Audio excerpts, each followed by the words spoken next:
નમસ્કાર, આપ જોઈ રહ્યા છો ગુજરાત સિક્યોર ન્યૂઝ અને હવે જોઈએ આજના સમાચાર। આણંદ કસ્બા તલાટીની કચેરીમાંથી મોટી બેદરકારીનો મામલો સામે આવ્યો છે। કચેરીમાં પંખા અને લાઇટો ચાલુ છે, પરંતુ તલાટીઓ પોતે ગેરહાજર છે અને તલાટીઓ સમયસર આવતા નથી અને મોડા આવતા હોવાથી અરજદારો હેરાન થઈ રહ્યા છે। કચેરીનો સરકારી ખર્ચ વધારતી એવી તસવીરો સામે આવી છે, જ્યાં વીજળી વેડફાઈ રહી છે પણ ફરજ પર રહેનારા તલાટી હાજર નથી। કચેરીનો નક્કી કરાયેલ સમય સવારે 10:30નો છે, પરંતુ તલાટીઓ 11 વાગ્યા બાદ જ પહોંચતા હોવાનો આક્ષેપ અરજદારો કરી રહ્યા છે।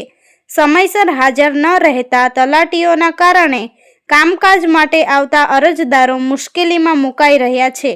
સરકારી કર્મચારીઓએ પાલન કરવાના નિયમો અને સમયસર હાજરીના આદેશોને પણ તલાટીઓ ગાંઠતા નથી તેવી ફરિયાદ સ્થાનિકોમાંથી ઉઠી રહી છે। અહેવાલ કિરણકુમાર ગોહિલ, ગુજરાત સિક્યોર ન્યૂઝ, આંકલાવ।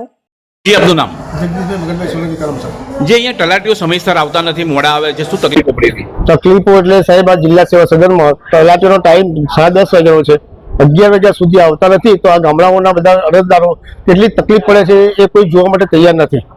શું કરવું જોઈએ એની માટે તો ઉપલા લેવલે અધિકારીઓએ જેમની પર કાર્યવાહી કરવી જોઈએ ને।